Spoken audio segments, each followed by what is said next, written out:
friends, in our time together today, I'm introducing the slip jig, the Foxhunter. It is a blast to play. I know you're going to enjoy learning it. What I'll do is I'll walk us through the tune.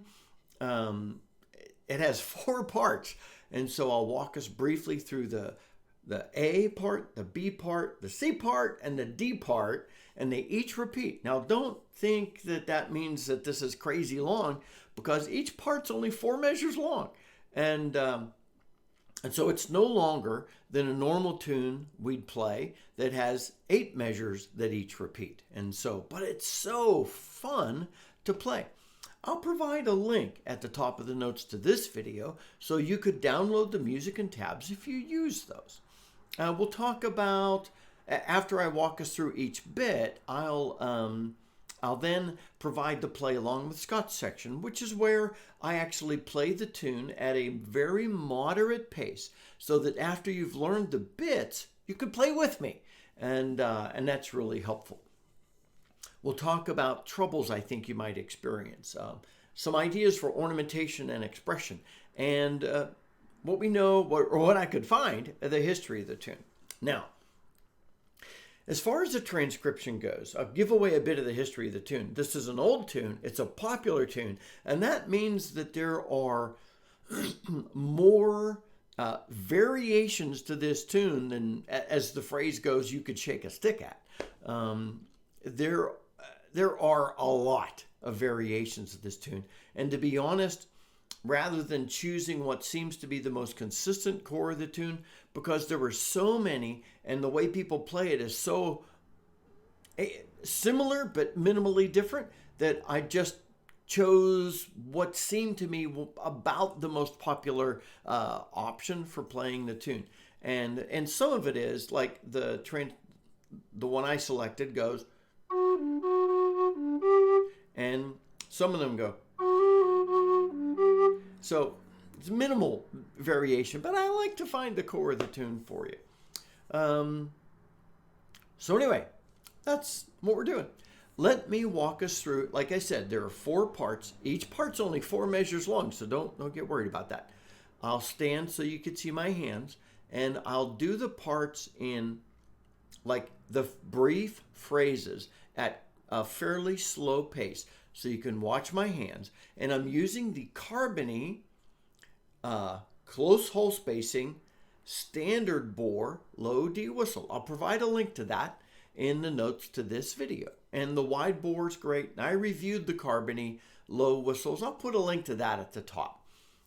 In the notes, I'll put a link to the carbony. And if you want to buy something from Carbony, please use my discount code, Scott's Journey, and that'll give you 5% off. So here are the parts, and I'll tell you each one. So this is the A part.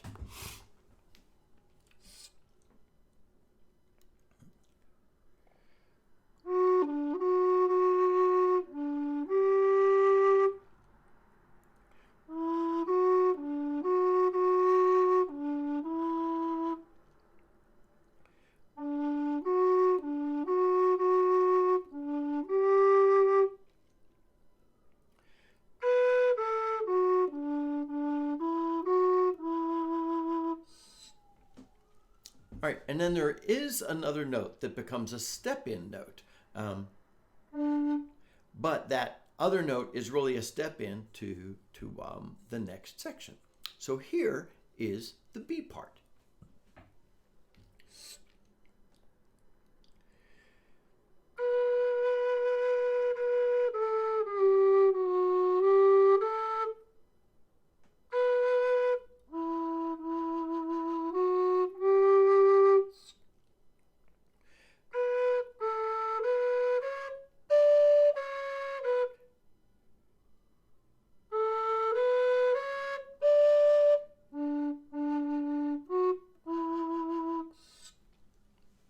And then, you guessed it, there is that little 8th note that becomes the step in to either go back to the repeat or the next bit.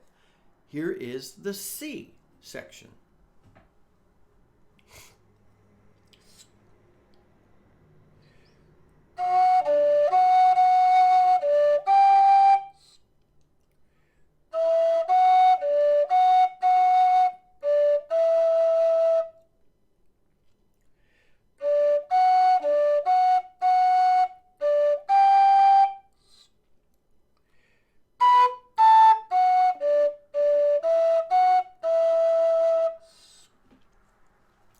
things. Yes, there's a little eighth note right after that to either the step into the repeat or the step into the next section. Now you're saying to yourself, Scott, that C part sounds very familiar. Yes, it is the A part, one octave higher. How fun. Here is the D part.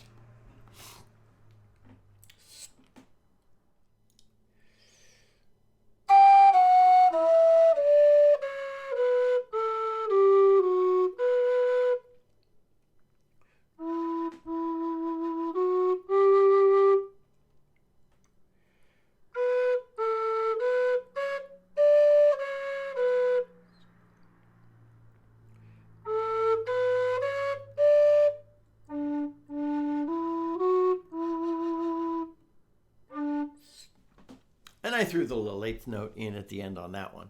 So that is the entire tune. Go through it piece by piece, slowly with me, until you get a sense of it.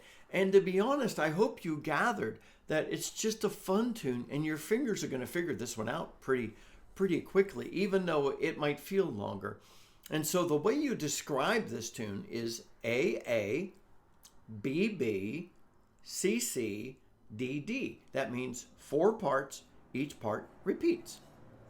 Now, I'll go through the play along with Scott section where I'll play through the entire tune at kind of just a steady play along with me pace. And remember, I'm playing the core of the tune. I'm playing an unornamented, unexpressed version of this tune because I don't want you to learn how I express and ornament it. I want you to learn the tune. So here in the play along with Scott section is the tune.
All right, so that, my friends, excuse me, is the tune.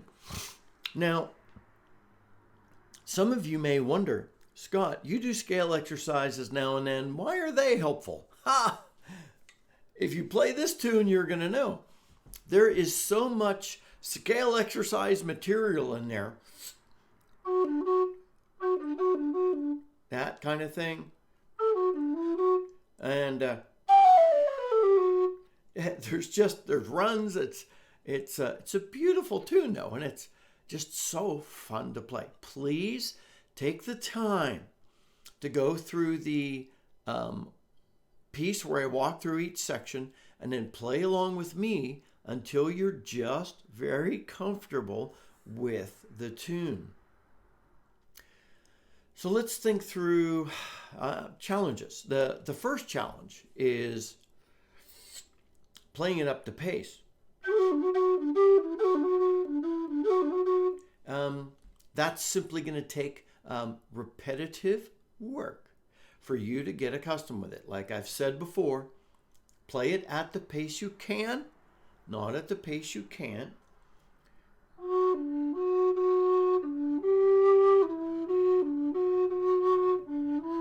And then get the swing in it. Then pick up the pace a little.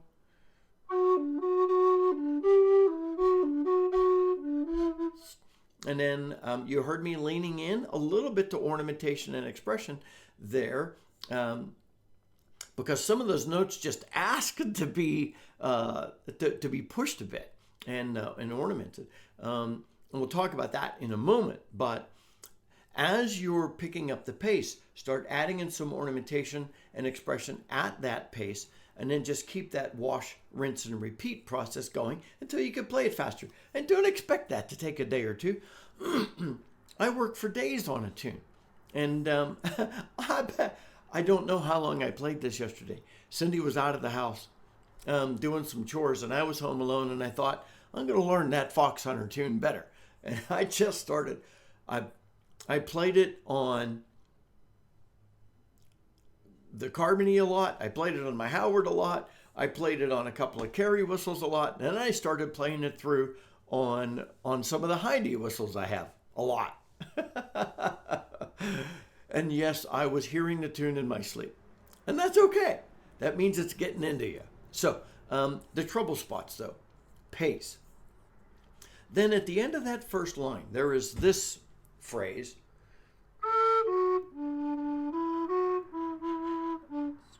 You're stepping into it. And when it sounds easy there, but when you're at pace, you're going to get a little tripped up there. So pay attention as you're picking up the pace. See, this is something that's important to do. When you're picking up the pace, notice where you trip and your fingers fall. Go back to that section, slow it down, and run that section. Like on the second line. Okay, you might need to simply go.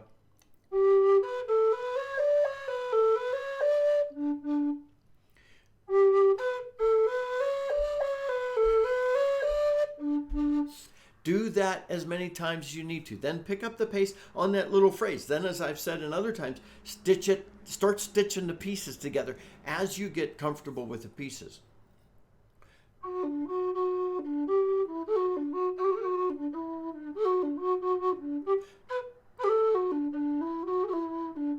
Start stitching it together. Start adding in a few ornaments. You do have to play the high B on the third line and the high A. And so you can do a couple of things, and I've recommended this before. If you need to, slide up to that A. Or bounce up to the A. And that will help you play it, because what it does is it helps punch that note, and that becomes very beneficial for you. Ornamentation, the tune elicits, it's named the Foxhunter for a reason, and I think it's always been called the Foxhunter. I'm jumping into the history just a bit, but the tune elicits running and jumping and a chase and movement, rapid movement. And your playing should replicate, or your playing should express that. I love the different transitions, that the A part that's lower, and then you get into that transitional B part, and then you play like the A part again, and in the C part an octave higher, and then you jump to the D part.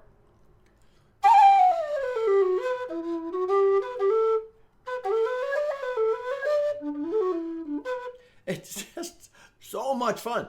And this is one of the tunes that you're going to play through. You're going to get to the end, and you're going to want to start over because it's that much fun. Anyway, so the challenges are really getting a tune in your blood and learning the phrases so you don't trip and fall. When you trip and fall, go back and work the phrases. Ornamentation, like I said, but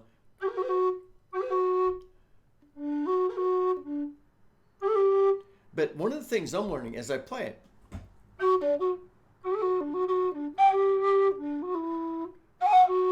sorry, that initial note of the triplet, just it if you punch it, it feels like that's working into a movement in the tune.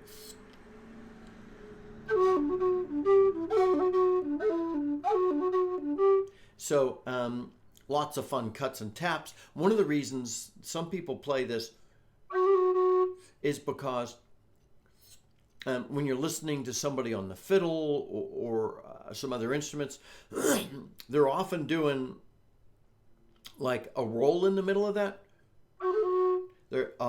that triplet phrase. So see what you're feeling that accentuates and agrees with while you're learning to play it. Picture a fox hunter chasing the fox on horseback, and then see the fox jumping and leaping and the horse galloping behind, and let the tune express that. That's how you ornament it. How's that for a vague description? So now, finally, thinking through the history of the tune. If you know anything that is verifiable, like you can actually say, well, I read on this accurate website that this tune was written by so-and-so. What we do know is that there are records of the tune when people started transcribing tunes in the very early 19th century, right around from the 18th to the 19th century. There are a couple of different transcriptions of the tune, and there are some very similar tunes around that time with similar names. So early 19th century, there's really nothing else with clarity around the tune, except that we do know that the name is run with it, and there are other names that go with it too, and you can see that like on the session website. But the hunt, the Foxhunter, that kind of mood of the name and mood of the tone has always gone with this song. So this slip jig, it's a blast. I hope you love it as much as I do, and I just want to play it again. As soon as we're finished, well, I've got to edit and publish the video, but right after that, I'll probably play it some more because it's a blast. My friends, if this has been helpful, please like the video. It helps share our community with more people. You see, there are more people learning the low whistle, and it's one of my goals to help people do that. So if you know somebody learning the low whistle, please have them join our community, because I also need you all chiming in. I just really appreciate all the comments you all share. They're so helpful. They're so good. Thank you all for such great comments. Things where people help. I get corrected now and then. I love that. That helps me learn. I get somebody saying, well, I do it this way, and that's helpful. And sometimes people asking questions. All that's great. Please comment. If you're brand new here, please subscribe and join our amazing community focused on the low whistle. Until next time, my friends, this is Scott Shade. Happy whistling.